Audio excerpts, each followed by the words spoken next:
Hello guys, welcome back in this new video lecture number 6। और जैसा कि last video lecture में हम नाइट्रिक अम्ल बनाने की प्रयोगशाला भी थी और जो बर्कलैंड और हाइट भी थी उनको डिस्कस कर लिया था। ठीक है, उन्हें अच्छे से पढ़ लिया था, उनका चित्र भी समझ लिया था। आज की विधि में जो हम एक नई विधि बची थी औद्योगिक विधि हमने पढ़ाई, उसमें बर्कलैंड हाइट भी पढ़ाई और ये दूसरी औद्योगिक विधि है। अगर आपको व्यापार करना है नाइट्रिक अम्ल का तो इस विधि से आप बहुत ही आसानी से नाइट्रिक अम्ल बना सकते हैं और बहुत ही अच्छी पैदावार भी होती है। ठीक है, तो ये है दूसरी विधि जिसका नाम है ओस्टवाल्ड विधि। बहुत ही इंपॉर्टेंट है, बोर्ड एग्जाम के लिए बहुत ही पूछी जाती है। ठीक है, तो आज हम डिस्कस करेंगे ओस्टवाल्ड विधि। तो कॉपी पेन निकाल लीजिए और इस नोट बनाते चलिए और शुरू हो जाइए। So my name is Jeetu and you are watching me on Chem Centre. ठीक है, तो चलो स्टार्ट करते हैं नाइट्रिक अम्ल बनाने की ओस्टवाल्ड विधि। ठीक है, तो नाइट्रिक एसिड हम पढ़ रहे हैं, उसमें कौन सी विधि पढ़ेंगे आज? ओस्टवाल्ड विधि। क्या पढ़ेंगे? ओस्टवाल्ड विधि। ठीक है, कौन सी विधि?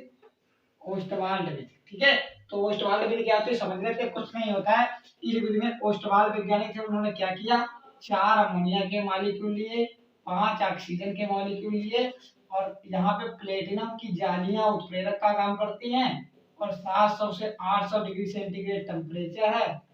तो यहाँ पे 4 NO बच जाता है। ठीक है, और प्लस 6H2O बन जाता है। ठीक है, इतनी बातें हो जाती हैं। ठीक है, फिर ये NO उठा के लाते हैं नीचे, फिर NO की ऑक्सीजन से फिर क्रिया कराते हैं तो 2NO2 बन जाता है, जिस प्रकार से वहां पे बना था।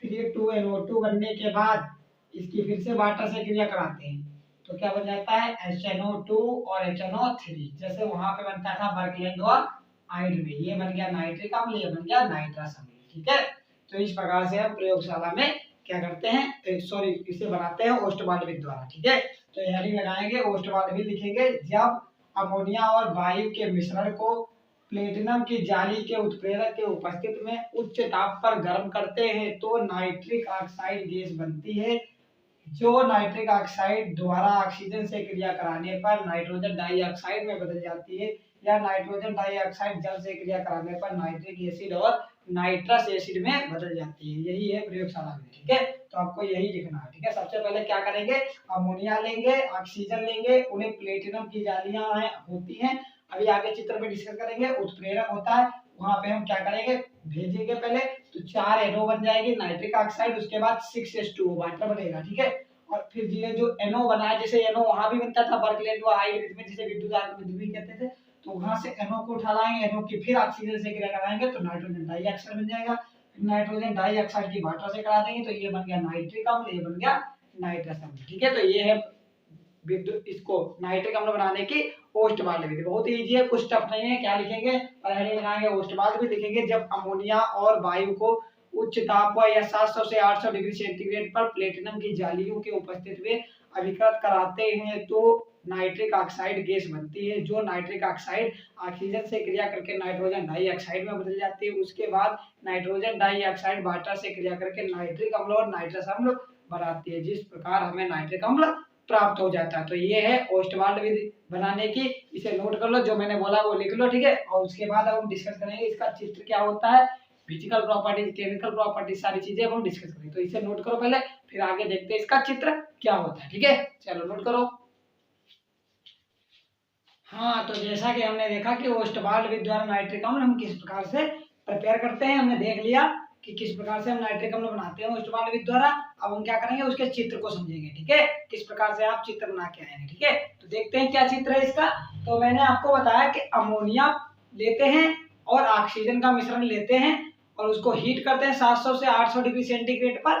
तब क्या होता है, सबसे पहले NO बनती है नाइट्रिक ऑक्साइड, उसके बाद NO की फिर ऑक्सीजन से क्रिया कराते हैं तो NO2 बनता है, फिर NO2 को फिर वाटर से रिएक्ट करा देते हैं तो HNO3 और HNO2 बन जाता है। नाइट्रिक अम्ल हमारा प्रिपेयर हो जाता है, जिस प्रकार से हमने लास्ट में जो हमने किया था, जैसे कि हमने वो विधि थी प्रयोगशाला विधि, सॉरी बर्कलैंड व हाइट विधि, उसमें भी हमने ऐसे ही कुछ किया था। ठीक है, लेकिन वहां पे अमोनिया नहीं ली थी, यहाँ पे अमोनिया ली है। ठीक है, तो देखो क्या है, अब क्या है, तो 4NH3 + 5O2 700 से 800 डिग्री सेंटीग्रेड पर 4NO बनता है, 6H2O। और उसके बाद का प्रोसेस क्या होता है, तो देख लो अच्छे से, मैं समझा देता हूँ। सबसे पहले क्या करेंगे, ये चित्र है, ये चित्र आपको बनाना है ओस्टवाल्ड विधि द्वारा नाइट्रिक अम्ल बनाने का। ये चित्र है, इसमें ये वाला उत्प्रेरक कक्ष है, ये ऑक्सीकारक टावर है। ऑक्सीकारक टावर का क्या काम होता है सबको पता है, ऑक्सीकारक टावर का काम होता है वहां पे ऑक्सीजन उपस्थित हो जाए, ऑक्सीजन से संयोग होगा।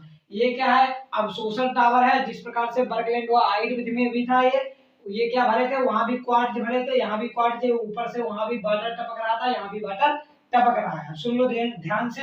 सबसे पहले ये है उत्प्रेरक कक्ष। ये क्या है, उत्प्रेरक कक्ष। यहाँ पे क्या प्लेटिनम की जालियां लगी होती है, क्योंकि यहाँ पे उत्प्रेरक हमारा क्या है, प्लेटिनम की जालियां। तो ये उत्प्रेरक कक्ष, ये जाली लगी हुई है उत्प्रेरक, ये प्लेटिनम की जालियां लगी हुई है, तो इसका कक्ष का नाम है उत्प्रेरक कक्ष। तो सबसे पहले हम क्या करते हैं, सुनो। सबसे पहले अमोनिया गैस और वायु के मिश्रण को हम इस उत्प्रेरक कक्ष में भेजते हैं, जिसका टेम्परेचर लगभग 700 से 800 डिग्री सेंटीग्रेड रहता है। इसमें जब हम NH3 और 5O2 को भेजते हैं, मतलब अमोनिया और वायु के मिश्रण को जब उत्प्रेरक कक्ष में भेजते हैं, तो ये आपस में यहाँ पर 700 से 800 डिग्री सेंटीग्रेड पर प्लेटिनम जालियों की उपस्थिति में क्या कर लेते हैं, क्रिया कर लेते हैं और NO का निर्माण कर लेते हैं, नाइट्रिक ऑक्साइड बना लेते हैं। यहाँ पे नाइट्रिक ऑक्साइड बन जाती है उत्प्रेरक कक्ष में, जो धीरे धीरे उड़ के यहाँ पे आ जाती है, ठीक है, क्योंकि गैस है तो ऊपर की तरफ उड़ेगी, तो उड़ के यहाँ से इस ऑक्सीकारक टावर में आ जाएगी। और जब ऑक्सीकारक टावर में आ जाती है, वहां पे तो ऑक्सीजन अवेलेबल होती है, तो ऑक्सीकारक टावर में जो NO बनी थी, यहाँ से निकली थी, वो फिर ऑक्सीजन से क्रिया करेगी और NO2 बना लेगी, नाइट्रोजन डाइऑक्साइड। फिर ये NO2 का धीरे धीरे यहाँ से यहाँ आ जाएगी, ठीक है। ये जो है NO2 वो यहाँ से यहाँ आ जाएगी। जब यहाँ आएगी और यहाँ पे क्या है, ऊपर से वाटर गिर रहा है, तो NO2 ये वाटर से क्रिया करेगी और क्या बना लेगी, HNO3, नाइट्रिक अम्ल का निर्माण हो जाएगा। तो बहुत इजी है, जिस प्रकार से बर्कलैंड हाइट विधि में हमने किया था, सेम वही प्रोसेस है, लेकिन इसमें थोड़ा चित्र इसका डिफरेंट था, इसका डिफरेंट है।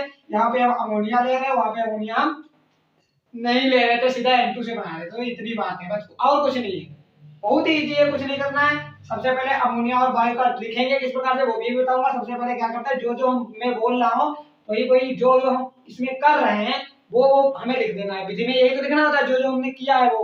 तो हमने सबसे पहले क्या किया, अमोनिया और वायु के मिश्रण को उत्प्रेरक कक्ष में भेज दिया, जहाँ प्लेटिनम की जालियां लगी होती है।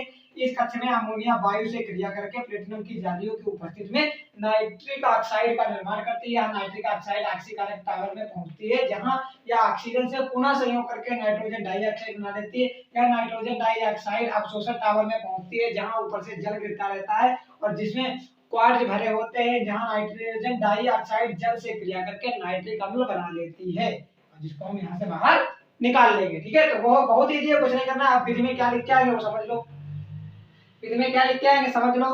विधि में देखो मैं बोल देता हूँ क्या क्या लिख के आएंगे, ठीक है। पहले हेडिंग लगाएंगे विधि, और विधि में क्या लिखेंगे। इस विधि में सबसे पहले अमोनिया और वायु के मिश्रण को उत्प्रेरक कक्ष में प्रवाहित करते हैं, जहां प्लेटिनम की जालियां लगी होती हैं। जिन जालियों का तापमान लगभग 700 से 800 डिग्री सेंटीग्रेड होता है, यहाँ इसी उत्प्रेरक कक्ष में अमोनिया वायु से क्रिया करके नाइट्रिक ऑक्साइड का निर्माण कर लेती है, ठीक है। इतनी बात लिखनी है। फिर से बोल दो एक बार, क्या लिखेंगे। सबसे पहले इस विधि में अमोनिया और वायु के मिश्रण को उत्प्रेरक कक्ष में भेजते हैं, जहां प्लेटिनम की जालियां लगी होती हैं, जिनका तापमान लगभग 700 से 800 डिग्री सेंटीग्रेड होता है। इसी कक्ष में अमोनिया वायु से क्रिया करके प्लेटिनम जालियों की उपस्थिति में क्या कर लेती है, नाइट्रिक ऑक्साइड का निर्माण कर लेती है। इतना लिखने के बाद ये रिएक्शन लिखेंगे, ठीक है। इतना लिखने के बाद ये वाली रिएक्शन लिखेंगे, 4NH3 + 5O2, प्लेटिनम की जालियां, यहाँ पे जाली लिख लेना, उपस्थित 700 से 800 डिग्री सेंटीग्रेड, 4NO + 6H2, ये यहाँ पे हमारा बन गया, ठीक है। ये उत्प्रेरक कक्ष में इतना बन गया। फिर उसके बाद ये रिएक्शन लिखने के बाद फिर नीचे नई लाइन से लिखेंगे, यह नाइट्रिक ऑक्साइड धीरे धीरे ऑक्सीकारक टावर में पहुंचती है, जहां यह ऑक्सीजन से पुनः क्रिया करके नाइट्रोजन डाइऑक्साइड का निर्माण करती है। फिर से बोल दो एक बार, क्या लिखेंगे।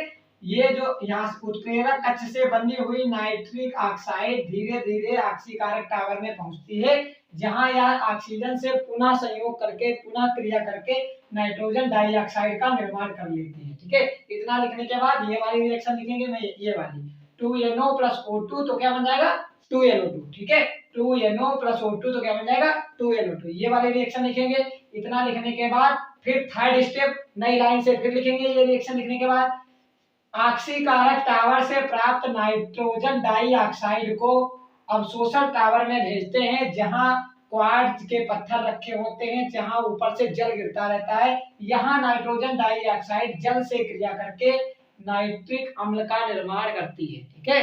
यहाँ नाइट्रोजन डाइऑक्साइड, ठीक है, क्या लिखेंगे, यहाँ नाइट्रोजन डाइऑक्साइड जल से क्रिया करके नाइट्रिक अम्ल का निर्माण करती है। तो इसके इतना लिखने के बाद कौन सी रिएक्शन लिख देंगे, यहाँ पे क्या बन गया था हमारा NO2, NO2 बन गया था, 2NO2 प्लस H2, तो क्या बन जाएगा HNO2 और HNO3, ठीक है, ये वाली रिएक्शन लिख देंगे, 2NO2 plus H2O HNO2 plus HNO3, ये बन गया नाइट्रिक अम्ल, एक बन जाएगा नाइट्रस अम्ल और एक बन जाएगा नाइट्रिक अम्ल, ठीक है। तो ये थी वीडियो, ये था चित्र, कुछ नहीं करना है, बस मैंने बता दिया ना, बहुत इजी है, कुछ नहीं। सबसे पहले अमोनिया और वायु के मिश्रण को उत्प्रेरक कक्ष में ले जाते हैं, जहाँ प्लेटिनम की जालियां लगी होती हैं, जालियों का तापमान लगभग 700 से 800 डिग्री सेंटीग्रेड होता है। यहाँ अमोनिया इन जालियों की उपस्थिति में वायु से क्रिया करके या ऑक्सीजन से क्रिया करके क्या कर लेती है, NO गैस बना लेते हैं, नाइट्रिक ऑक्साइड बना लेते हैं। इसके बाद इस नाइट्रिक ऑक्साइड को हम ऑक्सीकरण टावर में भेजते हैं, जहां ऑक्सीजन उपस्थित होती है, या नाइट्रिक ऑक्साइड ऑक्सीजन से क्रिया करके नाइट्रोजन डाइऑक्साइड बना लेती है। इसके बाद इस नाइट्रोजन डाइऑक्साइड को हम अवशोषण टावर में भेजते हैं, जहां ऊपर से पानी गिरता रहता है, और जहां क्वार्ट्ज रखा होता है, यहाँ नाइट्रोजन डाइऑक्साइड क्वार्ट्ज और पानी की से क्रिया करके क्या कर लेती है, नाइट्रिक अम्ल और नाइट्रस अम्ल बना लेते हैं। इस प्रकार से हमें नाइट्रिक अम्ल प्राप्त हो जाता है। ये विधि है ओस्टवाल विधि द्वारा नाइट्रिक अम्ल किस प्रकार से लिखना है वो भी मैंने आपको बता दिया है, ठीक है। तो ये था उसका चित्र, और चित्र बना लेंगे, उसके बाद चित्र बनाएंगे और चित्र के नीचे उसका कैप्शन लिख देंगे। कैप्शन में जरूर कैप्शन जरूर लिखना है, क्या है, HNO3 बनाने की ओस्टवाल विधि, मतलब नाइट्रिक अम्ल बनाने की ओस्टवाल्ड विधि, ठीक है। तो इतना हो जाएगा, ये चित्र आप कर लेंगे। अब इसके बाद हमने विधि तो पढ़ ली है, ठीक है, अब हमें क्या करना है, इसके भौतिक और रासायनिक गुण पढ़ने हैं। और सुनो, जो भी हमने विधियों से नाइट्रिक अम्ल बनाया आज तक, तीन ही विधि पढ़ी है, एक प्रयोगशाला विधि पढ़ी थी, एक बर्कलैंड व हाइट जिसे विद्युत आर्क विधि भी कहते हैं या पुरानी विधि कहते हैं, दो विधियां, और तीसरी ये विधि थी हमारी ओस्टवाल्ड विधि। ये तीनों हमने विधियां पढ़ ली हैं, इनसे नाइट्रिक अम्ल कैसे बनाया जाता है वो हमने डिस्कस कर लिया, ठीक है। अब हम जब नाइट्रिक अम्ल बनाते हैं इन तीनों विधियों से, तो प्योर नाइट्रिक अम्ल नहीं बन पाता है, शुद्ध नाइट्रिक अम्ल नहीं बन पाता है, ठीक है। क्या होता है, उसमें अशुद्धियां मिली रहती हैं, ठीक है, शुद्ध नाइट्रिक अम्ल नहीं बन पाता है। तो हम जो भी यहाँ से नाइट्रिक अम्ल, मान लो ये यहाँ पे नाइट्रिक अम्ल बन गया, तो ये नाइट्रिक अम्ल निकाल लेंगे किसी ग्राही में, ग्राही में नाइट्रिक अम्ल निकालेंगे, तो ये प्योर नाइट्रिक अम्ल नहीं होगा। कौन सा प्योर नाइट्रिक अम्ल, शुद्ध नाइट्रिक अम्ल नहीं बन पाता है इन विधियों से। तो इसका फिर शोधन करते हैं, इसका प्यूरिफिकेशन करते हैं कि हाँ शुद्ध बन जाए। जैसे कोई चीज है परफेक्ट नहीं बन पाती तो उसका शोधन करते हैं, उसको साफ करते हैं, साफ सुथरा रखते हैं। तो इसी प्रकार से हमने जितनी भी तीनों विधियां पढ़ी हैं उनसे क्या होगा, शुद्ध नाइट्रिक अम्ल प्राप्त नहीं होता है। नाइट्रिक अम्ल तो बनता है लेकिन शुद्ध नहीं बनता है, तो उसे हम इसका शोधन करेंगे। तो अब देखेंगे नाइट्रिक अम्ल को शुद्ध कैसे किया जाता है। तो नाइट्रिक अम्ल शोधन किस प्रकार से करते हैं, और जब हम शोधन कर लेंगे नाइट्रिक अम्ल का, तो हमें शुद्ध लगभग 97, 95, 96% शुद्ध नाइट्रिक अम्ल प्राप्त हो जाएगा, जो कि कंसंट्रेट होगा, सांद्र, शुद्ध सांद्र नाइट्रिक अम्ल में प्राप्त हो जाएगा। तो अब हम देखेंगे कि नाइट्रिक अम्ल का शोधन कैसे करते हैं, ठीक है। देखेंगे नाइट्रिक अम्ल का शोधन की विधियां और नाइट्रिक अम्ल का शुद्धिकरण कैसे किया जाता है। तो इसे पहले नोट करो, फिर आगे मूव करते हैं। इसे नोट करो, फिर मूव करें आगे। हाँ, अब देखते हैं कि नाइट्रिक अम्ल का शोधन किस प्रकार से करते हैं, प्यूरिफिकेशन ऑफ नाइट्रिक एसिड हम किस प्रकार से करेंगे। तो देखो, हमें क्या है, जितनी भी विधियां थी अभी हमने डिस्कस की हैं, बर्कलैंड व हाइट भी डिस्कस की, लैब मेथड प्रयोगशाला भी डिस्कस की, और आज ओस्टवाल्ड विधि भी डिस्कशन हो गया है, ठीक है। इन जितनी भी विधियों से हमने नाइट्रिक एसिड बनाया वो प्योर नहीं बन पा रहा था, ठीक है, वो प्योर नहीं बन पा रहा था। और जो हमने विद्युत आर्क विधि से बनाया था उसमें तो केवल 30% प्योर था, ठीक है, तो प्योर नहीं बन पा रहा था नाइट्रिक एसिड। तो अब इन विधियों से जो भी हमने नाइट्रिक अम्ल अभी तक बनाया है वो प्योर नहीं बन पाया, ठीक है, उसमें कुछ ना कुछ अशुद्धियां रही, नाइट्रोजन के ऑक्साइड घुले रहे, वाटर की मात्रा रही, तो उन्हें ही अब हम क्या करना है, रिमूव करना है, उसका शोधन करना है, उसका प्यूरिफिकेशन करना है, ठीक है, और हमें सांद्र अच्छा को नाइट्रिक अम्ल बनाना है, ठीक है। तो देखो क्या करते हैं, तो हेडिंग लगाएंगे नाइट्रिक अम्ल का शोधन। ये क्वेश्चन भी बहुत पूछा जाता है, ठीक है, इसे भी एक बार पढ़ लेना, बहुत ही इजी है, कुछ टफ नहीं, बस 2-3 बातें याद रखने। डालेंगे हेडिंग नाइट्रिक अम्ल का शोधन। तो किस प्रकार से प्यूरिफिकेशन करेंगे, मतलब जो हमें नाइट्रिक अम्ल हमने जो बनाया है उसको साफ सुथरा, मतलब अच्छा कैसे बनाएंगे, प्योर कैसे बनाएंगे, जो उसमें अशुद्धियां मिली है उनको दूर कैसे करेंगे, तो इसे बोलते हैं नाइट्रिक अम्ल का शोधन। तो नाइट्रिक अम्ल के शोधन में क्या देखो, क्या क्या लिखे हैं, विभिन्न विधियों द्वारा प्राप्त नाइट्रिक अम्ल में नाइट्रोजन के ऑक्साइड और जल की अशुद्धियां मिली होती है। ये बात मैंने बताई कि जितने भी हमने विधियां अभी यूज की है नाइट्रिक अम्ल बनाने की, उनसे जब हम नाइट्रिक एसिड बनाते हैं तो वो अशुद्ध होता है, ठीक है, उसमें पानी की मात्रा मिली रहती है, नाइट्रोजन के ऑक्साइड मिले रहते हैं। तो यही लिखा है कि विभिन्न विधियों द्वारा प्राप्त नाइट्रिक अम्ल में नाइट्रोजन के ऑक्साइड और जल की अशुद्धियां मिली होती है, ठीक है। इन अशुद्धियों को दूर करने के लिए सबसे पहले हम नाइट्रिक अम्ल का प्रभाजी आसवन करते हैं। ठीक है, क्या करते हैं? प्रभाजी आसवन, यही लिखा है ना।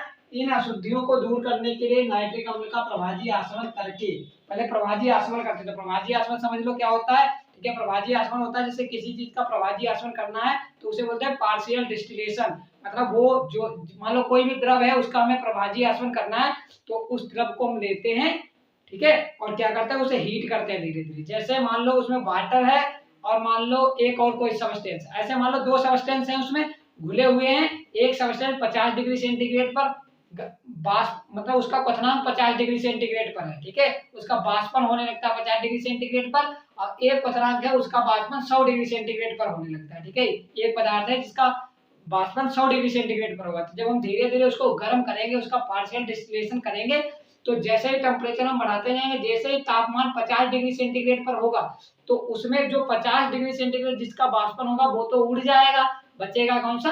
100 डिग्री वाला। ठीक है, तो इस प्रकार से हम पार्शियल डिस्टिलेशन करके भी अशुद्धियां दूर कर पाते हैं। समझ में आई? ठीक है, तो सबसे पहले क्या करेंगे, HNO3 का प्रभाजी आसवन करते हैं। उसके बाद जो बचेगा, ठीक है, हमने प्रभाजी आसवन किया, उसमें से जो जो उड़ना था थोड़ी बहुत अशुद्धियां वो उड़ गई।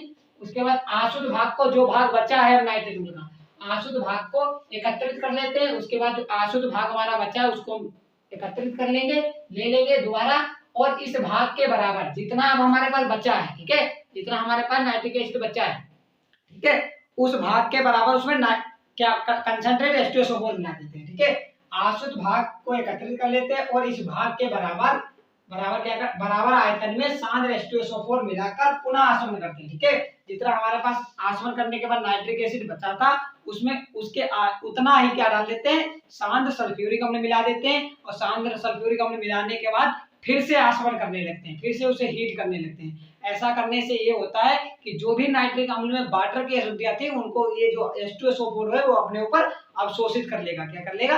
अवशोषित कर लेगा, एब्जॉर्ब कर लेगा H2SO4। तो वाटर की अशुद्धि इससे रिमूव हो जाती है। यही है। इसके बाद प्राप्त सल्फ्यूरिक अम्ल जल को अवशोषित कर लेता है। इसके बाद प्राप्त आशुद्ध को, ठीक है, सल्फ्यूरिक अम्ल ने क्या किया, जब हमने आसवन कर दिया सल्फ्यूरिक अम्ल के साथ, उसके बाद वाटर को सल्फ्यूरिक अम्ल क्या करेगा, वाटर को एब्जॉर्ब कर लेगा। उसके बाद जो हमें आशुद्ध मिलेगा, जो फिर से नाइट्रिक अम्ल मिलेगा, उसका क्या करते हैं, उसमें CO2 गैस प्रोवाइड करते हैं। ठीक है, इसके बाद आशुद्ध में CO2 गैस की धारा प्रवाहित करते हैं, जिससे CO2 गैस जब हम उसमें धारा प्रवाहित करेंगे तो उससे क्या हो जाए, जो भी नाइट्रोजन के ऑक्साइड उसमें घुले होंगे, NO, NO2 जो भी घुले होंगे, N2O5, वो सब क्या हो जाएंगे, दूर हो जाएंगे। जब हम कार्बन डाइऑक्साइड उसमें प्रवाहित करेंगे तो NO2, N2O जितने भी नाइट्रोजन के ऑक्साइड हैं वो बाहर निकल जाएंगे। ठीक है, यही लिखा है। तो जिसके अम्ल में घुले नाइट्रोजन के डाइऑक्साइड या ऑक्साइड दूर हो जाते हैं और रंगहीन शुद्ध HNO3 प्राप्त हो जाता है। ठीक है, तो कुछ नहीं करना, जो जो हमने किया है वो क्या किया। सबसे पहले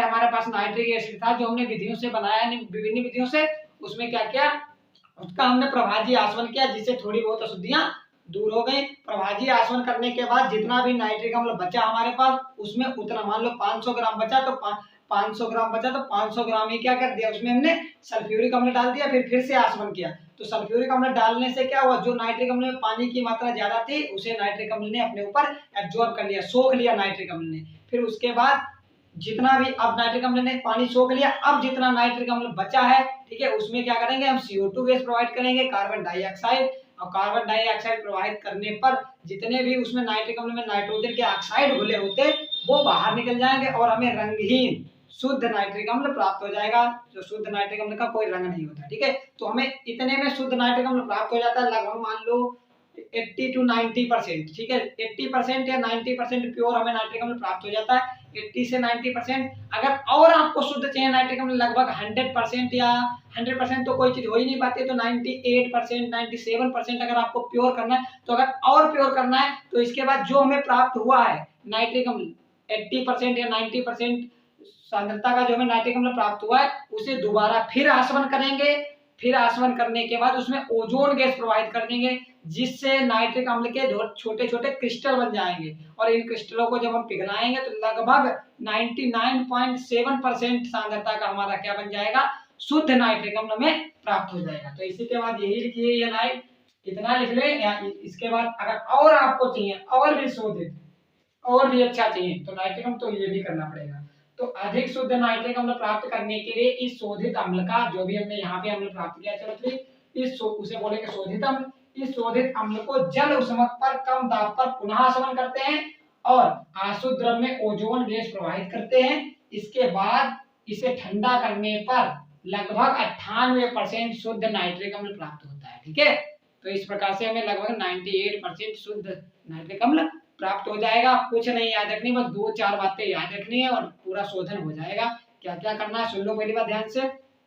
विभिन्न विधियों से जो भी हमें नाइट्रिक अम्ल प्राप्त हुआ है वो अशुद्ध होता है, उसमें नाइट्रोजन के ऑक्साइड और वातक की मात्रा मिली होती है। तो हम क्या करते हैं, सबसे पहले नाइट्रिक अम्ल लेते हैं, उसका पुनः आसवन करते हैं। कैसा? प्रभाजी आसवन, मतलब फ्रैक्शनल डिस्टिलेशन। ठीक है, प्रभाजी आसवन करते हैं, ठीक है, जिससे थोड़ी बहुत अशुद्धियां उड़ जाती हैं। उसके बाद जो हमारे पास आसुत बचता है नाइट्रिक अम्ल, प्रभाजी आसवन करने के बाद जो हमारे पास आसुत नाइट्रिक अम्ल बचता है, या आसुत भूल जाना तो ऐसा समझ, जो भी प्रभाजी आसवन करने के बाद जो हमारे पास नाइट्रिक अम्ल बनता है उसमें जितना नाइट्रिक अम्ल बचा है उसके बराबर आयतन में हम शांत सल्फ्यूरिक अम्ल मिला देते हैं और फिर से आसवन करते हैं। शांत सल्फ्यूरिक अम्ल मिलाने के बाद जब हम आसवन करते हैं तो शांत सल्फ्यूरिक अम्ल नाइट्रिक अम्ल में प्रेजेंट जो भी होता है वाटर की अधिक मात्रा होती है तो उसे अपने ऊपर एब्जॉर्ब कर लेता है और वाटर को बाहर निकाल देता है शांत सल्फ्यूरिक अम्ल। उसके बाद जो हमारे पास बन के आता है नाइट्रिक अम्ल, उसमें हम CO2 मिला देते हैं और CO2 मिलाने से जो भी उसमें नाइट्रोजन की अशुद्धियां होती है, नाइट्रोजन ऑक्साइड, नाइट्रोजन डाइऑक्साइड,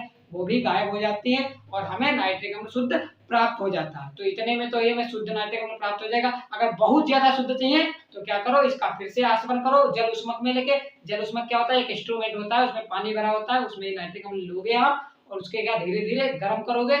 तो जल उष्मक में हम नाइट्रिक अम्ल लेते हैं और क्या करते हैं, उसको धीरे धीरे हीट करते हैं जल उष्मक में और उसके बाद उसमें ठंडा करेंगे उसको, फिर उसमें ओजोन गैस प्रवाहित कर देंगे, शुष्क ओजोन गैस। तो हमारे छोटे छोटे क्रिस्टल बन जाएंगे नाइट्रिक अम्ल से और हमें 98% सांद्र नाइट्रिक अम्ल प्राप्त हो जाएगा। प्योर नाइट्रिक अम्ल 98% प्योर नाइट्रिक अम्ल हमें प्राप्त हो जाएगा। तो सबसे पहले 2 स्टेप याद रखेंगे। सबसे पहले क्या करेंगे, सबसे पहले नाइट्रिक अम्ल लेंगे और उसका आसवन करेंगे, प्रभाजी आसवन। प्रभाजी आसवन करने के बाद उसमें जितना बचेगा उसे सल्फ्यूरिक अम्ल डाल देंगे, सारे सल्फ्यूरिक अम्ल। सारे सल्फ्यूरिक अम्ल डालने के बाद फिर क्या करेंगे, उसमें CO2 प्रवाहित कर देंगे और फिर हमारा नाइट्रिक अम्ल शुद्ध हमें प्राप्त हो जाएगा। और शुद्ध चाहिए तो क्या करेंगे, उसका फिर आसवन करेंगे। फिर आसवन करने के बाद उसमें ओजोन प्रवाहित कर देंगे। बस इतना काम करना है, 4-5 लाइन की बात है। ठीक है, और ये आपको लिखना है। तो किस प्रकार से लिखना है, विभिन्न विधियों द्वारा प्राप्त HNO3 में नाइट्रोजन के ऑक्साइड और जल की अशुद्धियां मिली होती हैं। इन अशुद्धियों को दूर करने के लिए नाइट्रिक अम्ल का प्रभाजी आसवन करके आसुत भाग को एकत्रित कर लेते हैं और इस भाग के बराबर आयतन में शांत H2SO4 सल्फ्यूरिक अम्ल मिलाकर पुनः आसवन करते हैं। सल्फ्यूरिक अम्ल जल को अवशोषित कर लेता है, जैसा मैंने बताया। इसके बाद प्राप्त आसुत में CO2 कार्बन डाइऑक्साइड की शुष्क धारा प्रवाहित करते हैं, जिससे अम्ल में घुले नाइट्रोजन के ऑक्साइड दूर हो जाते हैं और रंगहीन शुद्ध नाइट्रिक अम्ल प्राप्त हो जाता है। और अधिक शुद्ध नाइट्रिक अम्ल प्राप्त करने के लिए शोधित अम्ल जो यहाँ पे प्राप्त हुआ उसको जल उष्मक पर कम दाब पर पुनः आसवन करते हैं और आसुत द्रव में ओजोन गैस प्रवाहित करते हैं। इसके बाद इसे ठंडा करने पर लगभग 98% सांद्रता का हमें शुद्ध रंगहीन नाइट्रिक अम्ल प्राप्त हो जाता है। ठीक है, तो ये है नाइट्रिक अम्ल का शोधन। ये 60 में भी 3 नंबर में पूछ लिया जाता है कि इतना ही, और पूरा आता है लॉन्ग में तब उसमें भी मिला के वो पूछ लेता है। तो इसे याद रखना और अच्छे से, इसे में कुछ है ही नहीं, मैंने समझा दिया अच्छे से, तो इसे नोट कर लो। फिर हम देखते हैं इसकी physical and chemical properties of nitric acid. ठीक है, अब नाइट्रिक अम्ल के भौतिक और रासायनिक गुण देखते हैं क्या क्या है। ठीक है, चलो इसे नोट करो फिर आगे बढ़े।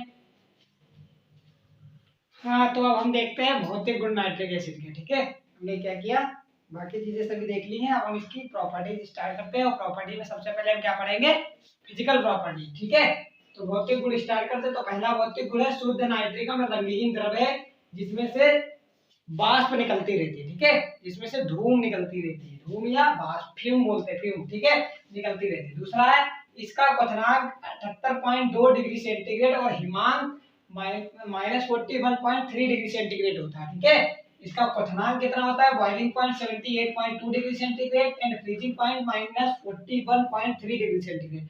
मतलब इतने 78.2 डिग्री सेंटीग्रेड अगर आप टेम्परेचर दे दोगे तो ये उबलने लगेगा, और इतना अगर माइनस का 41.3 डिग्री सेंटीग्रेड टेम्परेचर चला गया तो ये जमने लगेगा नाइट्रिक एसिड। इसलिए इसे हिमांक बोलते हैं, इसे क्वथनांक। क्वथनांक मीन्स जितने ताप पर वह उबलने लगे, हिमांक में जितने ताप पर कोई द्रव क्या बन जाए, ठोस का रूप ले ले, ऐसे समझना, ठीक है। तो हिमांक जम जाए, ऐसे समझना। अगला है HNO3 अम्ल त्वचा को जला देता है। अगर त्वचा पर नाइट्रिक अम्ल गिर गया तो त्वचा को जला देगा और उस पर पीले रंग के फफोले डाल देगा, ठीक है। तो ये अगला पॉइंट है। फिर है यहाँ जल में पूर्ण विलय, पानी में पूरी तरीके से घुल जाता है, आप वाटर में डालोगे आराम से घुल जाएगा, ठीक है। नाइट्रिक एसिड क्या है, साधारणतः जो हमारे लैब में हमारे पास प्रयोगशालाओं में उपस्थित होता है, अवेलेबल होता है नाइट्रिक अम्ल, सांद्र नाइट्रिक अम्ल, वो लगभग 70% ही शुद्ध होता है, ठीक है। जो हमने बनाया था 98%, इतना प्योर नहीं मिल पाता कहीं भी, ध्यान रखना, ठीक है। बना सकते हैं, बनाना हो तो बना सकते हैं 98%, 97%, 80% बना सकते हैं प्योर, उसका शोधन करके। लेकिन जो हमारे पास अवेलेबल होता है वो 70% होता है और उसकी नॉर्मलिटी 12 एन के करीब होती है, ठीक है। जो हमारे पास लैब में हमारे पास नाइट्रिक एसिड अवेलेबल होता है, जो नाइट्रिक अम्ल लैबों में प्रयोगशालाओं में, वहाँ केवल क्या होता है 12 नॉर्मलिटी, उसकी जो नॉर्मलता होती है 12 होती है। और जो हमारे पास शुद्ध कंसंट्रेट नाइट्रिक अम्ल प्राप्त मिलता है जो हमें लैबों में या लैब्स में, वो क्या होता है 70%, केवल 70% ही शुद्ध होता है, ठीक है। प्रयोगशाला में केवल जो हम बोलते हैं कि प्रयोगशाला में ये कंसंट्रेट है, सांद्र नाइट्रिक अम्ल है, वो केवल 70% शुद्ध होता है, ठीक है। और उसकी नॉर्मलता कितनी होती है 12 एन, ठीक है। ये बात ध्यान रखना। तो ये इसके 5 फिजिकल प्रॉपर्टीज थी, इन्हें नोट कर लो। फिर आगे देखते हैं केमिकल प्रॉपर्टीज, ठीक है। इसकी केमिकल प्रॉपर्टीज बहुत ही इंपॉर्टेंट है, हर बार पूछी जाती है, तो इन्हें नोट करो फिर आगे बढ़े। नोट करो। हाँ, तो हमने भौतिक गुण डिस्कस कर लिए हैं नाइट्रिक एसिड के, अब हम डिस्कस करेंगे केमिकल प्रॉपर्टीज, रासायनिक गुण नाइट्रिक एसिड के, ठीक है। तो रासायनिक गुण में आप पहले नहीं लगाएंगे, पहला जो रासायनिक गुण है वो है HNO3 का अपघटन या अपघटन, ठीक है। हम नाइट्रिक अम्ल की बात करें तो डायरेक्ट हेडिंग डालेंगे अपघटन। अपघटन का मतलब कि नाइट्रिक अम्ल अपघटित हो जाता है कि नहीं, जैसे हमने अमोनिया पे कहा था, तो अमोनिया और नाइट्रोजन लगभग निष्क्रिय थी, तो वहां पे क्या होता था, जब बहुत ही ज्यादा उच्च ताप व दाब पर क्या होती थी, अमोनिया अपने अवयवों में टूटती थी, N2+3H2 में अपघटित हो जाती थी, ठीक है, क्योंकि वो एक स्थायी यौगिक था। यहाँ पे देखो सूर्य के प्रकाश में जब क्या होगा, जब हम सूर्य के प्रकाश में नाइट्रिक एसिड को हीट करते हैं, सूर्य के प्रकाश में रखेंगे, तो क्या हो जाएगा, ये अपघटित हो जाता है। और अपघटित होकर क्या बनाता है, NO भी बनाता है, NO2 भी बनाता है, और वाटर भी बनाता है, ऑक्सीजन भी बनाता है। दो प्रकार से ये अपघटित हो जाता है, ठीक है। तो क्या होता है, जब नाइट्रिक अम्ल को प्रकाश की उपस्थिति में रखेंगे प्रकाश में, तो यह नाइट्रोजन डाइऑक्साइड और ऑक्सीजन गैस में अपघटित हो जाएगा और वाटर बन जाएगा, ठीक है। तो ये था हमारा पहला HNO3 का अपघटन, पहला गुण। अब दूसरे की बात करेंगे, दूसरा है अम्लीय प्रकृति। कि नाइट्रिक अम्ल हमें तो पता है अम्ल है, इसका नाम ही है नाइट्रिक अम्ल, तो इसकी अम्लीय प्रकृति कैसे होती है, किस प्रकार, इसके बारे में। तो यह एक मोनोबेसिक अम्ल है। मोनोबेसिक का क्या मतलब होता है, नाइट्रिक अम्ल की संरचना बताई थी ना हमने, N, और यहाँ पे क्या होता है ऐसे एक O, ठीक है, और यहाँ पे एक डबल बॉन्ड से O। मोनोबेसिक का मतलब जितने OH होंगे, डाई बेसिक होगा तो उसमें 2 OH होंगे, ट्राई बेसिक तो 3 OH, ठीक है। तो नाइट्रिक अम्ल कैसा है, मोनोबेसिक अम्ल है, यही लिखा है, यहाँ एक हेडिंग है अम्लीय प्रकृति। यह एक मोनोबेसिक अम्ल है, यह जलीय विलयन में लगभग 100% आयन में टूट जाएगा, ठीक है। जलीय विलयन में 100% आयनों में टूट जाता है, ठीक है। या क्षारों और कार्बोनेटों के साथ लवण बनाता है, ये तो सिंपल बात है, ठीक है। अगर अम्ल है तो क्षार से क्रिया करके तो लवण ही बनाएगा, ठीक है। तो पहला है NaOH, ये एक क्षार है, इसका नाम लिखना सोडियम हाइड्रोक्साइड। ये नाइट्रिक अम्ल है, इस सोडियम हाइड्रोक्साइड से क्रिया किया तो इसने लवण बना ली NaNO3, सोडियम नाइट्रेट, इसका क्या नाम है, सोडियम नाइट्रेट, और वाटर बना लिया। इसी प्रकार जब सोडियम कार्बोनेट Na2CO3, ये एक क्षार है सोडियम कार्बोनेट, इसका नाम लिख लेना क्या, सोडियम कार्बोनेट। इससे जब ये क्रिया करता है नाइट्रिक अम्ल, तब भी ये NaNO3 सोडियम नाइट्रेट बनाता है और कार्बन डाइऑक्साइड बनाता है, और H2 नाम सबके नीचे लिख लेना, ठीक है। थर्ड रिएक्शन है ऑक्सीकारक गुण, ठीक है।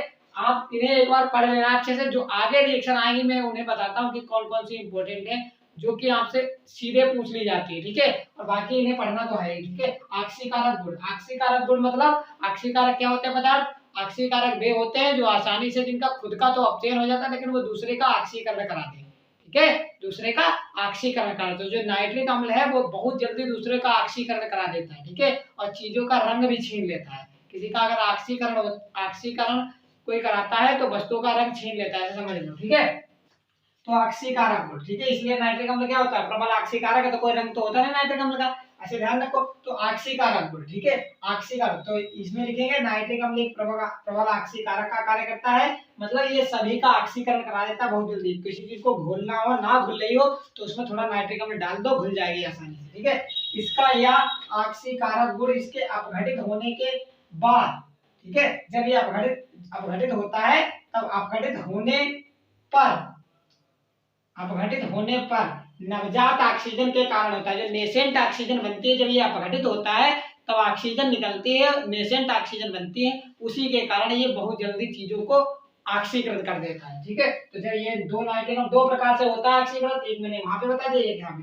जब दो नाइट्रिक अम्ल हमने ऐड लिए तो ये NO2 बना लेगा, वाटर बना लेगा और ये ऑक्सीजन बना लेगा। ये O2 नहीं है, नवजात ऑक्सीजन है O। तो नवजात ऑक्सीजन को ऐसे लगाते हैं, न्यू नई ऑक्सीजन बनी है, ऐसे समझ लो। ठीक है, इसी रिएक्शन को दोबारा लिख सकते हैं। यहाँ पे NO बनाएगा या प्रतीत होकर नाइट्रोजन ऑक्साइड या नाइट्रिक ऑक्साइड, और यहाँ पे वाटर, और यहाँ पे 3 नवजात ऑक्सीजन। इन्हीं नवजात ऑक्सीजन की वजह से क्या होता है, इन्हीं नवजात ऑक्सीजन की वजह से ही क्या होता है, ये प्रबल ऑक्सीकारक होता है, चीजों को घुलने में आसानी से काम आता है। ठीक है, तो ये थी 3 प्रॉपर्टीज। अब आगे देखते हैं, तब तक इसे नोट करो, फिर आगे की प्रॉपर्टीज देखते हैं इसकी। ठीक है, इन्हें नोट करो, फिर आगे बढ़े। हाँ, तो अभी हमने 3 गुण डिस्कस कर लिए हैं, ऑक्सीकारक गुण। और ऑक्सीकारक गुण जो है नाइट्रिक एसिड का, वो बहुत ही इंपॉर्टेंट है, क्योंकि उसके जो ऑक्सीकारक गुण हैं वो बहुत ही प्रमुख हैं, बहुत ही विशिष्ट है, बहुत ही स्पेसिफिक है। तो उन्हीं के अब ऑक्सीकारक गुण को हम 3-4 पढ़ेंगे, बहुत ही इंपॉर्टेंट है, इन्हें हम मिस कर ही नहीं सकते। ठीक है, तो क्या करना है, पहला ऑक्सीकारक गुण। ठीक है, तो ऑक्सीकारक गुण ये जो हमने ऑक्सीकारक गुण हेडिंग लगाए, तीसरा गुण ये उसी के हैं, ABC करके लिखना है। ठीक है, तो ए फास्फोरस का ऑक्सीकरण। ठीक है, तो नाइट्रिक अम्ल प्रबल ऑक्सीकारक होता है, तो ये फास्फोरस का किस प्रकार ऑक्सीकरण करता है। ठीक है, तो पहला है फास्फोरस का ऑक्सीकरण। तो इसमें इसे लिखेंगे ए नंबर डाल के, हेडिंग लगाओ या ना लगाओ, हेडिंग लगा लोगे तो अच्छी बात है, या तो सीधे लिखेंगे ए नंबर डाल के। क्या लिखेंगे, या नाइट्रिक अम्ल फास्फोरस को ऑर्थोफॉस्फोरिक अम्ल में ऑक्सीकृत कर देता है, बस इतनी बात लिखना है। नंबर ए डाल के नाइट्रिक अम्ल फास्फोरस को ऑर्थोफॉस्फोरिक अम्ल में अपचयित ऑक्सीकृत कर देता है। ठीक है, नाइट्रिक अम्ल फास्फोरस को ऑर्थोफॉस्फोरिक अम्ल में ऑक्सीकृत कर देता है। फिर ये रिएक्शन लिखना है, ये लाल फास्फोरस है, रेड फास्फोरस P, ये तो HNO3 नाइट्रिक अम्ल, ये किसमें क्या बना देगा, H3PO4। क्या बना देगा, H3PO4। ठीक है, क्या बन गया, ये ऑर्थोफॉस्फोरिक अम्ल। नाम लिख लेना इसका नीचे, ऑर्थोफॉस्फोरिक अम्ल। ये क्या है, नाइट्रोजन डाइऑक्साइड बनता है और वाटर बनता है। ठीक है, तो ये पहला लिखेंगे नंबर ए डाल के। नंबर ए डाल के क्या लिखेंगे, या तो आप ऐसे हेडिंग डाल के लिख सकते हैं, या ऐसे लिखना सीधे नंबर ए डाल के कि नाइट्रिक अम्ल फास्फोरस को ऑर्थोफॉस्फोरिक अम्ल में ऑक्सीकृत कर देता है। उसके बाद ये रिएक्शन लिख लेना। दूसरा है आयोडीन का ऑक्सीकरण। ये सभी की जितनी भी रिएक्शन लिखी है, चारों की चारों बहुत इंपॉर्टेंट, इन चारों को आपको अच्छे से लर्न करना है। ठीक है, तो दूसरी है आयोडीन का ऑक्सीकरण, कि ये आयोडीन का ऑक्सीकरण किस प्रकार करता है, तो नाइट्रिक अम्ल आयोडीन को आयोडिक अम्ल में ऑक्सीकृत कर देता है। ठीक है, तो क्या लिखेंगे नंबर 2 में, नाइट्रिक अम्ल आयोडीन को आयोडिक अम्ल में ऑक्सीकृत कर देता है और खुद नाइट्रोजन डाइऑक्साइड में अपचयित हो जाता है। जैसे यहाँ भी देखो, खुद तो नाइट्रोजन डाइऑक्साइड में अपचयित हो गया और इसको क्या कर देता है, आयोडिक अम्ल में कन्वर्ट कर देता है। तो दूसरा है आयोडीन का ऑक्सीकरण, तो नंबर बी लगा के लिखेंगे, नाइट्रिक अम्ल आयोडीन को आयोडिक अम्ल में ऑक्सीकृत कर देता है तथा खुद नाइट्रोजन डाइऑक्साइड में अपचयित हो जाता है। फिर उसके बाद ये रिएक्शन लिखेंगे, I2 ये है आयोडीन, ये है नाइट्रिक अम्ल। जब ये रिएक्शन करेगी तो 2HiO3, नाम इसका याद रखना, आयोडिक अम्ल। नाम लिख लेना, क्या नाम है, आयोडिक अम्ल। फार्मूला भी याद रखना, HiO3। ठीक है, आयोडिक अम्ल HiO3, और ये 10NO2 बनेंगे और 4H2O बनेंगे। उसके बाद C है, C पॉइंट, ये भी बहुत इंपॉर्टेंट है। नाइट्रिक अम्ल सांद्र H2SO4 की उपस्थिति में जब फेरस सल्फेट से क्रिया करता है FeSO4 से। ठीक है, तो नाइट्रिक अम्ल सांद्र H2SO4 की उपस्थिति में, सल्फ्यूरिक अम्ल की उपस्थिति में फेरस सल्फेट से क्रिया करता है, तो क्या होता है, ये क्या बना लेता है, फेरिक सल्फेट बनाता है। पहले क्या बनाएगा, ये फेरिक सल्फेट बनाता है, और फिर ये जो फेरिक सल्फेट है, ठीक है, फिर जो फेरिक सल्फेट है और NO बनता है, फेरिक सल्फेट बनता है और नाइट्रिक ऑक्साइड बनती है। अब ये जो नाइट्रिक ऑक्साइड बनी है, ये फिर से FeSO4 फेरस सल्फेट से क्रिया करती है और एक यौगिक, संकर यौगिक मतलब कॉम्प्लेक्स बनाती है। ठीक है, एक कॉम्प्लेक्स बनाती है, नाइट्रोसो कॉम्प्लेक्स। क्या बनाती है, नाइट्रोसो कॉम्प्लेक्स, जिसका रंग भूरा होता है। ठीक है, इसे हम ब्राउन रिंग टेस्ट भी कहते हैं, नाइट्रेट का ब्राउन रिंग टेस्ट। ठीक है, ब्राउन रिंग टेस्ट करते हैं। तो क्या करते हैं इसमें, इस टेस्ट में क्या करते हैं, एक हम टेस्ट ट्यूब लेते हैं। ठीक है, एक टेस्ट ट्यूब लेते हैं और उसमें क्या HNO3 ले ले। ठीक है, क्या लेना, HNO3। अगर हमें टेस्ट करना है नाइट्रेट का तो HNO3, और जिसका हम टेस्ट करते हैं वैसे भी करते हैं, तो HNO3 ले ले उसमें, और उसमें क्या करें हम, कंसंट्रेट H2SO4 डाल दें, अप्रोक्सीमेटली 4 ml। ठीक है, 4 ml डालते हैं। ठीक है, कंसंट्रेट। फिर उसके बाद क्या करते हैं, उसमें थैसली पर ताजा बनाएंगे FeSO4 वो डाल देते हैं। ठीक है, तो हमें क्या दिखाई पड़ता है कि उसमें ब्राउन रिंग बन जाती है, टेस्ट ट्यूब के बीच में एक छल्ला बन जाता है भूरे कलर का। ठीक है, वो किसका बना होता है, इसका, इस संकर का, जो ये नाइट्रोसो सल्फेटो कंपाउंड बना है इसका। ठीक है, तो ये लिखेंगे नाइट्रिक अम्ल सांद्र H2SO4 की उपस्थिति में FeSO4 विलयन को फेरिक सल्फेट में ऑक्सीकृत कर देता है और खुद NO में अपचयित हो जाता है। तो 6 FeSO4 प्लस 3H2SO4 2HNO3, ये HNO3 लिखा है। ठीक है, नाइट्रिक अम्ल 2HNO3 क्या लिखा है, 2HNO3 ये लिखा है। ठीक है, और ये 3 Fe2SO4 का थ्राई, ये बन गया फेरिक सल्फेट, नाम लिख लेना क्या बन गया, फेरिक सल्फेट। उसके बाद ये नाइट्रिक ऑक्साइड बन गई और 4H2O। अब ये जो नाइट्रिक ऑक्साइड बनी, इसके बाद फेरस सल्फेट, ये जो यहाँ पे डाला था फेरस सल्फेट, वो फिर से नाइट्रिक ऑक्साइड से क्रिया करके गहरे भूरे रंग का यौगिक बनाता है। तो ये FeSO4 फिर नाइट्रिक ऑक्साइड क्रिया करा तो क्या बन गया, संकर यौगिक बन गया भूरे रंग का। ठीक है, इस अभिक्रिया को नाइट्रेट का रिंग परीक्षण भी कहते हैं। ये बात ध्यान रखना, इस अभिक्रिया को क्या कहते हैं, नाइट्रेट का रिंग परीक्षण या ब्राउन रिंग टेस्ट भी इसको कहते हैं। ठीक है, अगली है, ये भी बहुत इंपॉर्टेंट है, ये डी वाली भी बहुत इंपॉर्टेंट है।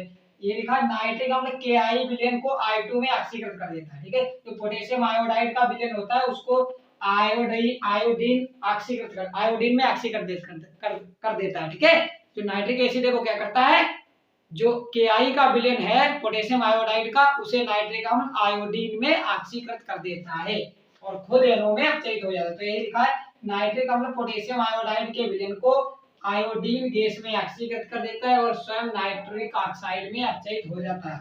तो 6 Ki प्लस 8 HNO3 नाइट्रिक अम्ल, ये पोटेशियम आयोडाइड है, ये नाइट्रिक अम्ल है, तो 3 आयोडीन बन जाएगी, 3I2, ये तो नाम पढ़ चुके हैं, पोटेशियम नाइट्रेट है, ये नाइट्रिक ऑक्साइड और ये वाटर। तो ये थे ऑक्सीकारक गुण। ठीक है, नाइट्रोजन के ऑक्सीकारक गुण, सॉरी नाइट्रिक अम्ल के ऑक्सीकारक गुण बहुत ही इंपॉर्टेंट है, ये चारों रिएक्शन अच्छे से पढ़ लो। ठीक है, तो ऑक्सीकारक गुण है जो नाइट्रिक अम्ल का, वो तो आपको अच्छे से ही पढ़ना है। ठीक है, तो ये अच्छे से पढ़ लो, उसके बाद अब आगे देखते हैं। ठीक है, इसे नोट करो फिर आगे देखते हैं, इसे नोट करो फिर आगे गुण देखते हैं इसके। हाँ, आप देखते हैं 3 गुण डिस्कस कर लिए, चौथा। ठीक है, चौथा है जिंक और Fe से क्रिया। ठीक है, जिंक और आयरन से क्रिया करानी है हमें, तो ये भी बहुत इंपॉर्टेंट रिएक्शन है, मैंने पहले ही इंपॉर्टेंट लगा दिया है। ये सारी रिएक्शन 3 प्रकार से, ठीक है, जिंक और आयरन से जो नाइट्रिक अम्ल होता है वो 3 प्रकार से क्रिया करता है। नंबर 1, जब 6% सांद्र हो नाइट्रिक अम्ल, मतलब बहुत तनु, बहुत पतला नाइट्रिक अम्ल हो, अति तनु नाइट्रिक अम्ल। एक केवल जब तनु नाइट्रिक अम्ल होता है लगभग 20% नाइट्रिक अम्ल होता है, तनु होता है तब।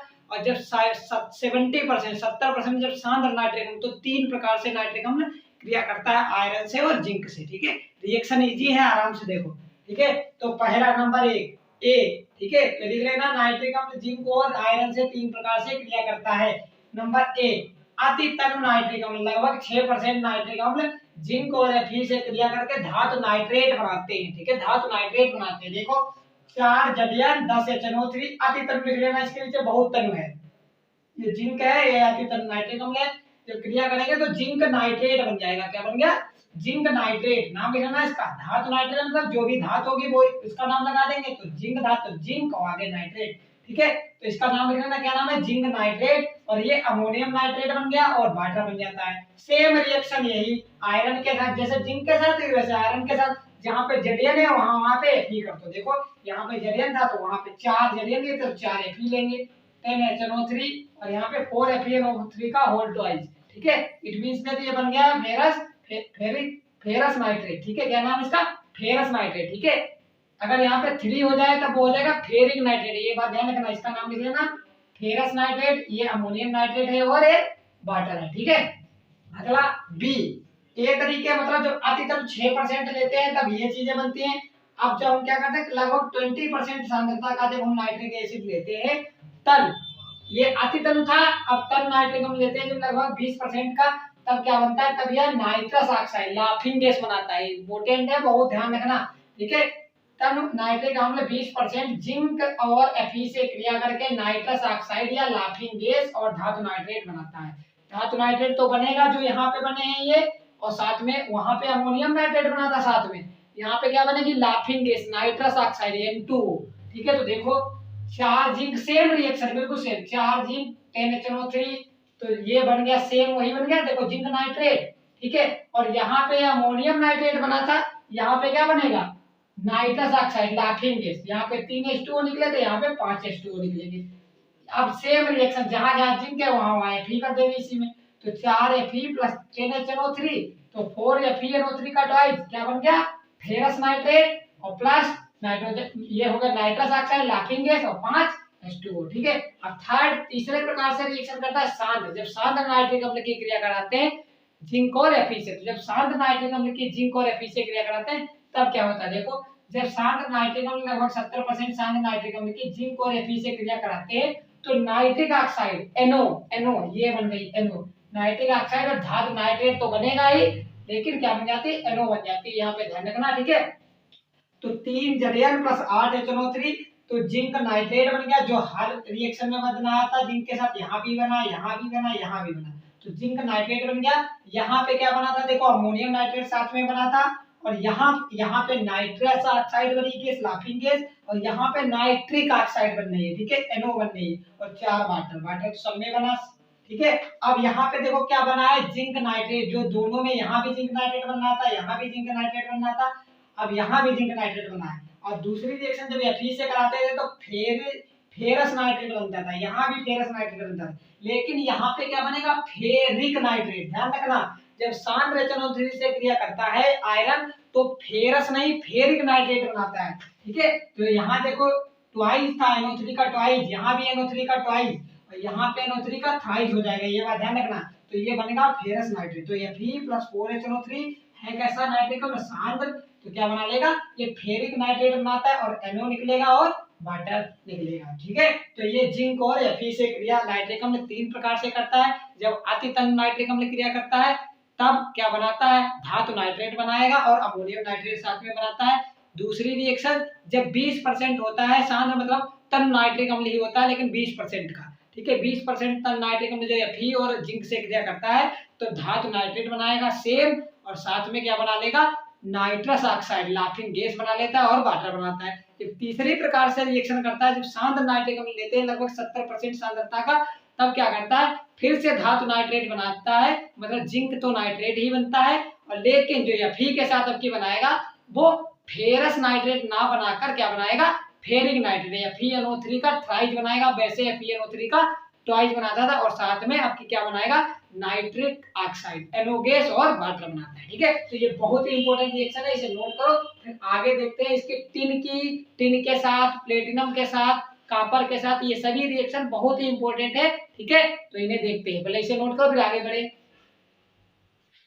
हाँ, तो अब हम देखेंगे नेक्स्ट रिएक्शन है टिन से क्रिया, एसएन से क्रिया। ठीक है, जब एसएन से नाइट्रिक अम्ल क्रिया करता है तो क्या करता है, ठीक है, जिस प्रकार से हमने आयरन से देखी जिंक से देखी उसी प्रकार से ये एसएन से भी क्रिया करता है, और एसएन से क्रिया करके भी ये 2 प्रकार से क्रिया करता है, एक तनु नाइट्रिक अम्ल और एक सांद्र नाइट्रिक अम्ल। ठीक है, तो क्या होता है या HNO3 से 2 प्रकार से क्रिया करता है, हेडिंग लगाएंगे एसएन से क्रिया में लिखेंगे, या HNO3 से 2 प्रकार से क्रिया करती है टिन धातु। नंबर 1, जब टिन धातु को नाइट्रिक अम्ल से तन नाइट्रिक अम्ल से क्रिया कराते हैं तो अमोनियम नाइट्रेट स्टेनलेस नाइट्रेट क्या बनेगा स्टेनलेस नाइट्रेट तथा जल बनता है। ठीक है, तो यह धातु सबसे पहले जब तन नाइट्रिक अम्ल से क्रिया करेगी तो अमोनियम नाइट्रेट बनाएगी, स्टेनलेस नाइट्रेट बनाएगी और जल बनाएगी। तो ये है टिन एसएन तीन धातु, ये 10 HNO3 लेंगे हम, तन है नाइट्रिक अम्ल, ध्यान रखना तन नाइट्रिक अम्ल, तो क्या बन जाएगा स्टेनलेस नाइट्रेट। जैसे FeNO3 का ट्वाइस बना,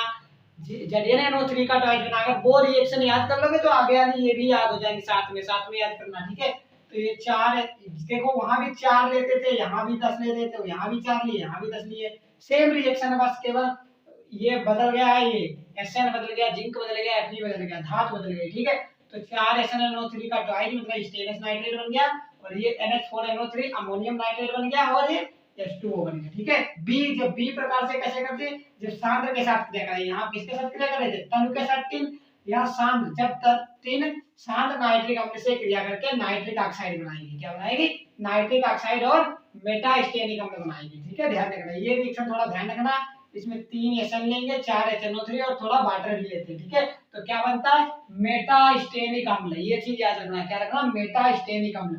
फार्मूला मेटा स्टेनिक अम्ल का क्या है H2SNO3। ठीक है, H2SNO3। ठीक है, ये है मेटा स्टेनिक एसिड, और 4 नाइट्रिक ऑक्साइड बन जाएगा। ठीक है, तो ये जब सात HNO3 से क्रिया करती है टिन तो मेटास्टेनिक एसिड बनाती है जिसका फार्मूला है H2SnO3 और नाइट्रिक ऑक्साइड निकाल देती है। ठीक है, इसी प्रकार ये भी बहुत इंपॉर्टेंट रिएक्शन है, ये भी बहुत इंपॉर्टेंट, जो इंपॉर्टेंट है मैं बताते जा रहा हूँ। ये लेड से अभिक्रिया, ये भी बहुत पूछी जाती है। ये रिएक्शन ऐसे पूछी जाती है, क्या होता है जब लेड को शांत नाइट्रेट गर्म शांत नाइट्रिक अम्ल के साथ अभिक्रिया कराते हैं, क्या होता है जब आयरन को तन नाइट्रिक अम्ल से क्रिया कराते हैं, क्या होता है जब जिंक को ठंडे नाइट्रिक अम्ल के साथ क्रिया कराते हैं। ठीक है, तो इस प्रकार से। ठीक है, तो पीबी भी दो प्रकार से क्रिया करती है नाइट्रिक अम्ल के साथ, तो हेडिंग लगाएंगे पीबी से क्रिया। तो पीबी भी दो प्रकार से क्रिया करती है, नंबर 1 जब तन नाइट्रिक अम्ल हो और नंबर 2 जब शांत नाइट्रिक अम्ल हो। जब ये तन नाइट्रिक अम्ल से क्रिया कराएगी तो ये क्या बनाती है, फिर से वही लेड नाइट्रेट बनाएगी और 2NO नाइट्रिक ऑक्साइड और 4H2। तो यहाँ पे लिखेंगे नंबर 1 पीबी तन नाइट्रिक अम्ल से क्रिया करके नाइट्रोजन ऑक्साइड या नाइट्रिक ऑक्साइड तथा लेड नाइट्रेट और जल बनाती है। तो 3 पीबी 8 HNO3 तन है यहाँ पे नाइट्रिक अम्ल, तो ये बन गया लेड नाइट्रेट PbNO3, जैसे कॉपर नाइट्रेट CuNO3 का ट्वाइस बना, FeNO3 का ट्वाइस बना, उसी प्रकार लेड नाइट्रेट बन गया और नाइट्रिक ऑक्साइड और 4 वाटर। ठीक है, जब बी प्रकार से जब गर्म और शांत नाइट्रिक अम्ल से ये क्रिया करती है तो क्या बनाते हैं, यहाँ पे NO बना रही थी, यहाँ पे नाइट्रोजन डाइऑक्साइड बना लेगी, बस इतना अंतर है, बाकी सेम बन जाएगा। ठीक है, तो Pb + 4HNO3 तो PbNO3 का ट्वाइस +2NO2 +2H2। तो ये याद रखो क्या क्या डालना है, क्या क्या बनेगा, उसके बाद रिएक्शन तो आप अच्छे से बैलेंस कर ही लोगे। ठीक है, तो ये थी टिन से क्रिया और लेड से क्रिया। अब आगे देखते हैं इसकी और भी बहुत इंपॉर्टेंट, इसकी जो केमिकल प्रॉपर्टीज है बहुत इंपॉर्टेंट, तो इतना नोट करो, फिर आगे देखते हैं और भी रिएक्शन जो इंपॉर्टेंट है। ठीक है, नोट करो। हाँ, आप देखते हैं हमारी जो लास्ट दो रिएक्शन बची हैं, ये भी बहुत इंपॉर्टेंट है, बहुत ही पूछी जाती है, क्योंकि इन रिएक्शन में अम्लराज या एक्वारेजिया का फॉर्मेशन होता है। ठीक है, तो जैसे सोना होता है और प्लेटिनम वगैरह धातुएं हैं, ये आसानी से क्रिया नहीं करती। ठीक है, तो इनको घोलने के लिए नाइट्रिक अम्ल पहले HCl और नाइट्रिक अम्ल का मिश्रण बनाते हैं 1:3 का, जिसे हम अम्लराज कहते हैं या एक्वारेजिया कहते हैं, उससे ये क्रिया करते हैं, उसमें घुल जाते हैं क्योंकि वो प्रबल ऑक्सीकारक होता है। ठीक है, ठीक है, तो क्या हुआ, AU से क्रिया, पहला गोल्ड से क्रिया, बहुत ही इंपॉर्टेंट, बहुत ही पूछी जाती है। ठीक है, तो यह गोल्ड से क्रिया करके टेट्राक्लोरोआरिक अम्ल बनाता है। कौन सा बनाता है, टेट्राक्लोरोआरिक अम्ल बनाता है। तो AU HNO3 + 3HCl, ये क्या है, एक्वारेजिया या अम्लराज। ये जो पूरा HNO3 और 3HCl का मिश्रण क्या कहलाता है, अम्लराज या एक्वारेजिया। सांद्र HNO3 होता है और सांद्र ही HCl होता है। तो AuCl3 बन गया, इसका नाम है आरिक क्लोराइड, और ये नाइट्रस ऑक्साइड और H2O। उसके बाद ये जो आरिक क्लोराइड बनाए ये फिर से HCl से क्रिया करेगा, आरिक क्लोराइड + HCl, तो ये बन जाएगा टेट्राक्लोरोआरिक अम्ल। ठीक है, ये बन गया HAuCl4, ये बन गया टेट्राक्लोरिक आरिक अम्ल। तो इस प्रकार से क्रिया करती है, क्रिया करता है जो AU है, वो क्रिया करता है नाइट्रिक अम्ल से कुछ इस प्रकार से। ठीक है, और क्या बनाता है, टेट्राक्लोरोआरिक अम्ल। वैसे डायरेक्ट नाइट्रिक अम्ल से क्रिया नहीं करता है, ना प्लेटिनम करता है ना AU करता है, क्योंकि ये धातुएं आसानी से क्रिया नहीं करती, आसानी से नहीं घुलती। लेकिन अम्लराज प्रबल ऑक्सीकारक होता है, HNO3 और HCl का मिश्रण, HNO3 + 3HCl, इसका मिश्रण बहुत ही प्रबल ऑक्सीकारक होता है, जिसके कारण जो सोना होता है उसमें घुल जाता है और घुल के क्या बना देता है, टेट्राक्लोरोआरिक अम्ल। अब इसी प्रकार प्लेटिनम से क्रिया है, या PT से क्रिया करके हेक्साक्लोरोप्लेटिनिक अम्ल बनाता है। ये टेट्राक्लोरोआरिक अम्ल बना जाता है, ये हेक्साक्लोरोप्लेटिनिक अम्ल बनाता है। तो इसी प्रकार से 3 प्लेटिनम 4 HNO3 + 12 HCl, देखो 1:3 का मिश्रण लेना है, तो 4 हमने HNO3 लिए तो 4 का 3 गुना 12 HCl कर दिए। तो ये भी क्या है, अम्लराज एक्वारेजिया है। तब क्या बन गया, 3 PtCl और platinum tetrachloride + 4NO 4 nitric oxide और 8 वाटर बन गए। फिर ये PtCl4 प्लेटिनम टेट्राक्लोराइड या जो भी प्लेटिनम टेट्राक्लोराइड है, ये उठा के लाएंगे इधर, फिर इसकी HCl से क्रिया कराएंगे, तो जो हमारा बनना है वो क्या बन जाएगा, हेक्साक्लोरोप्लेटिनिक एसिड। ठीक है, तो ये हमारी बहुत ही इंपॉर्टेंट रिएक्शन है नाइट्रिक एसिड की। ठीक है, याद रखना नाइट्रिक अम्ल के रासायनिक गुण बहुत ही पूछे जाते हैं। क्या होता है जब अम्लराज पूछा जाता है, सधूम नाइट्रिक अम्ल पूछा जाता है, ये सब सधूम नाइट्रिक अम्ल और अम्लराज पे हम नेक्स्ट वीडियो में डिस्कस करेंगे, एक सेपरेट वीडियो बनाएंगे। और इसे आप नोट कर लो, ये हो गई हमारी केमिकल प्रॉपर्टीज और फिजिकल प्रॉपर्टीज और बनाने की विधियां हमारी कंप्लीट हो गई हैं। अब इसके हम कुछ यूजेज देखेंगे। ठीक है, कुछ इसके यूजेज देखते हैं और फिर इसके कुछ परीक्षण देखते हैं। उसके बाद क्या करेंगे, हम नेक्स्ट वीडियो लेक्चर में डिस्कस करेंगे अम्लराज और सधूम नाइट्रिक अम्ल को। तो इसे नोट कर लो, फिर आगे बढ़ते हैं। नोट करो फिर आगे बढ़े। हाँ, तो हमने इसके रासायनिक गुण देख लिए हैं। अब हम डिस्कस करेंगे इसके उपयोग और परीक्षण। तो पहला उपयोग देखते हैं, आप हेडिंग लगाएंगे उपयोग। तो पहला उपयोग है प्रबल आक्सीकारक के रूप में। आक्सीकारक के रूप में तो देख लीजिए कितनी सारी धातुओं को घोल रहा है, कितनी धातुओं से क्रिया की, बहुत धातुओं से इसने क्रिया की, तो ये प्रबल आक्सीकारक के रूप में यूज होता है। दूसरा है कार्बनिक द्रव्य को नष्ट करने। मान लो कोई कार्बनिक पदार्थ है, उसको नष्ट करना है, बेकार करना है, तो उसमें भी इसका यूज करें, गला देता है, सड़ा देगा, कार्बनिक द्रव्य को नष्ट करने में। तीसरा है उर्वरक बनाने में, अमोनियम नाइट्रेट वगैरह, ये नाइट्रोजन के उर्वरक बनाने में भी इसका उपयोग किया जाता है, खाद बनाने में। अगला है रंग, इत्र, औषधियां तथा कृत्रिम रेशों के निर्माण में। रंग, इत्र या जिन्हें परफ्यूम बोलते हैं, वो दवाएं तथा कृत्रिम रेशों के निर्माण में भी इसका उपयोग किया जाता है। अगला है गोल्ड और सिल्वर को साफ करने में। ठीक है, गोल्ड और सिल्वर को साफ करने में इसी का उपयोग किया जाता है। ठीक है, ये बात ध्यान रखना। ठीक है, और ये अगला है विस्फोटक पदार्थ जैसे नाइट्रोग्लिसरीन, डायनामाइट, ट्राई नाइट्रोटॉलुइन या जिसे टीएनटी बोलते हैं, पिपरिक अम्ल, गन काटन आदि बनाने में, इन सब में नाइट्रिक अम्ल का उपयोग होता है। ये विस्फोटक पदार्थ है, ये हम ऑर्गेनिक कार्बनिक रसायन में पढ़ेंगे दूसरी बुक में। ठीक है, दूसरी में कार्बनिक रसायन जब स्टार्ट करेंगे तो वहां पे पढ़ेंगे। नाइट्रोग्लिसरीन बनेगी जब हम नाइट्रोजन से क्रिया कराएंगे ग्लिसरीन की। डायनामाइट बनती है, टीएनटी बनता है जब बेंजीन से क्रिया कराते हैं टॉलुइन की, मतलब जब टॉलुइन की क्रिया कराएंगे हम नाइट्रिक एसिड से। पिपरिक अम्ल बनता है जब हम फिनॉल से क्रिया कराते हैं नाइट्रिक एसिड की। और गन कॉटन आदि ये सभी हम बनाएंगे, ये सब बहुत ही विस्फोटक पदार्थ होते हैं। ठीक है, तो इनको बनाने में भी नाइट्रिक अम्ल का उपयोग होता है। और प्रयोगशाला में अभिकर्मक के रूप में, अभिकर्मक का मतलब ये होता है कि प्रयोगशाला में ये रखा रहता है बॉटल्स में रिजेंट के रूप में, जिसकी जरूरत होती है हम उसमें डाल देते हैं नाइट्रिक अम्ल। ठीक है, अगला क्या है अम्लराज बनाने में, तो HNO3 और 3 HCl का मिश्रण तो अभी देखा अम्लराज बनाया, जो कि प्रबल आक्सीकारक था। ठीक है, और सभी धातुओं को वो घोल देता है। ठीक है, तो ये हो गया इसके उपयोग कुछ। अब इसके देखते हैं HNO3 के परीक्षण। अगर आपको पहचानने को आ जाए कि HNO3 कैसे पहचानोगे, तो HNO3 का पहली बात तो कोई रंग नहीं होता है। ठीक है, कोई रंग नहीं होता है। दूसरी बात, HNO3 को अगर आप कापर के छीलन के साथ गर्म कर लेंगे, कापर की छीलन हो आपके पास, उसको अगर नाइट्रिक में डाल के आप गर्म करेंगे तो इसमें से भूरे भूरे रंग की धूम निकलने लगेगी, वाष्प निकलने लगती है। ठीक है, अगला है HNO3 ब्रूसीन के साथ लाल रंग देता है। ब्रूसीन एक रिएजेंट होता है, उसके साथ ये क्या करती है, लाल रंग देती है। क्या करती है,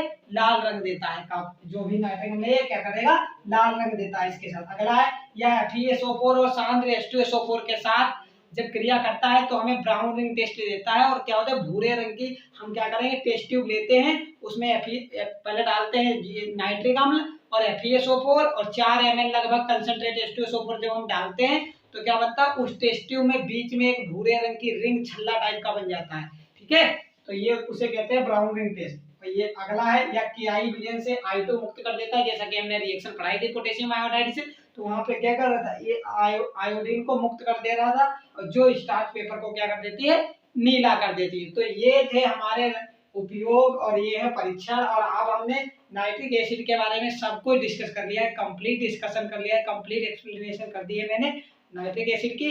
अब केवल हमें सधूम नाइट्रिक अम्ल और थोड़ा एक साइड नोट आता है एक्वारेजिया अम्लराज पर, वो हम नेक्स्ट वीडियो लेक्चर में डिस्कस करेंगे। ठीक है, तो आई होप आपको अच्छे से समझ में आ गया होगा। ठीक है, तो ये सब था नाइट्रिक अम्ल के बारे में। तीनों विधियां नाइट्रिक अम्ल की बहुत ही इंपॉर्टेंट है। पहली विधि हमने पढ़ाई प्रयोगशाला विधि, दूसरी बर्कलैंड या हाइड विधि जिसे आर्क विधि या पुरानी विधि कहते थे, और थर्ड विधि हमारी ओस्टमार्ड विधि। ये तो बहुत ही पूछी जाती है, और इसके खासकर जो इसके रासायनिक गुण है, जो केमिकल प्रॉपर्टीज हैं, वो बहुत पूछी जाती है कि क्या होता है जब कॉपर गर्म या शांत नाइट्रिक अम्ल से क्रिया करता है, क्या होता है जब कॉपर ठंडे नाइट्रिक अम्ल से क्रिया करता है। ये रिएक्शंस बहुत पूछी जाती हैं। तो जितनी भी मैंने रिएक्शन कराई है, प्लेटिनम से, जिंक से, मरकरी से, लेड से, गोल्ड से, सिल्वर से, वो सारी रिएक्शन आप जरूर पढ़ लेना। और दोनों पढ़ लेना, 2 तरीके से करता है, 3 तरीके से करता है, वो सारी की सारी रिएक्शन आपको पढ़ना है अच्छे से। ठीक है, तो इसे अच्छे से नोट करो और पढ़ाई करते रहो। All the very best.